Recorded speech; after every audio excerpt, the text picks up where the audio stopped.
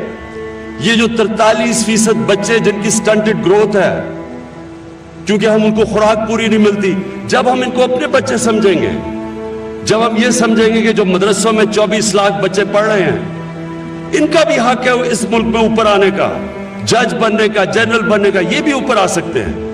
یہ قوم تب بنے گی.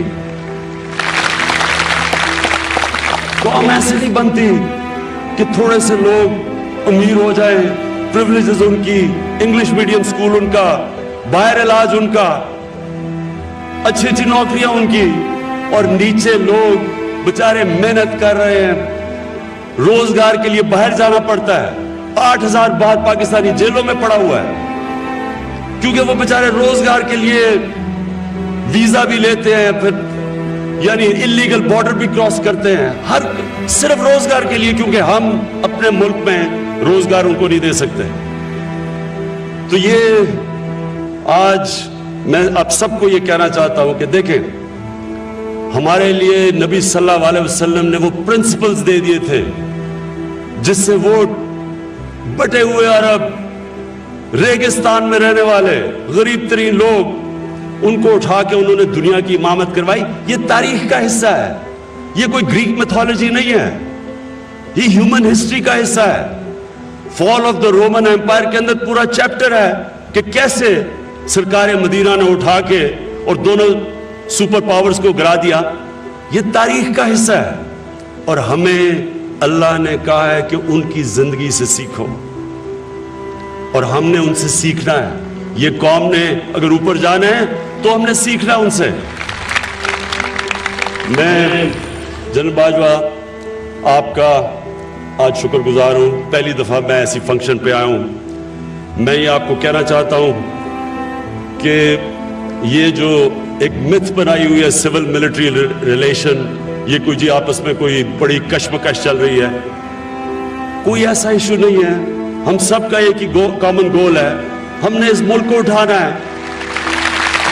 ہمارا جینا مرنا پاکستان ہے. میرا یہ رہنا مرنا جینا, باہر میں نے کمائی کی لیکن سارا کچھ آج میرا پاکستان میں ہے. میں اس ملک کے ساتھ ہی اوپر جاؤں گا, اسی کے ساتھ نیچے جاؤں گا. اور مجھے پتا ہے آپ بھی اسی طرح سوچتے ہیں. اور پاکستان فوج ایک ادارہ ہے, اور انشاءاللہ باقی سارے ملک کے اندر اداروں کو بھی, جو ادارے کمزور ہوئے ہیں ان کو بھی ہم اٹھائیں گے. یہ مثال ہے ہمارے سامنے کہ ایک ادارہ اگر انٹیکٹ ہوتا ہے تو یہ جنگ لڑے ہیں پچھلے 15 سال, جس پہ سارے ہمارے دشمن کود پڑے تھے, پوری انہوں نے کوشش کی پاکستان میں تقسیم کرنے کی, لڑائی کرنے کی, دہشت گردی کرنے کی, پورا فائدہ اٹھایا جب ہم کسی اور کی جنگ میں گئے. یہ ایک آج پاکستان قوم کی طرف سے آپ کو خراج تحسین پیش کرتا ہوں کہ جس طرح آپ نے اور انٹیلیجنس ایجنسیز نے مل کے ہمیں اس جنگ سے نکالا.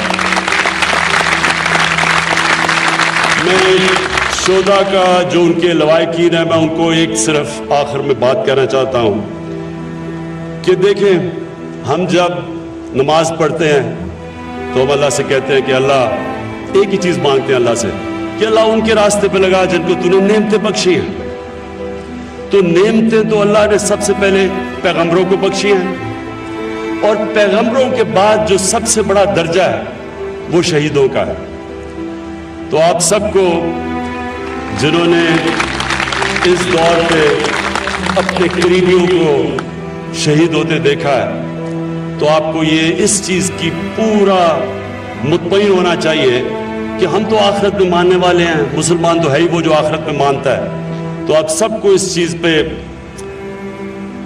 مطمئن ہونا چاہیے کہ اللہ ان لوگوں سے جنہوں نے ہمیں بچانے کے لیے اپنی جان کی قربانیاں دیں, اللہ کے لیے پیغمبروں کے بعد سب سے بڑا درجہ ان شہیدوں کا ہے. بہت شکریہ.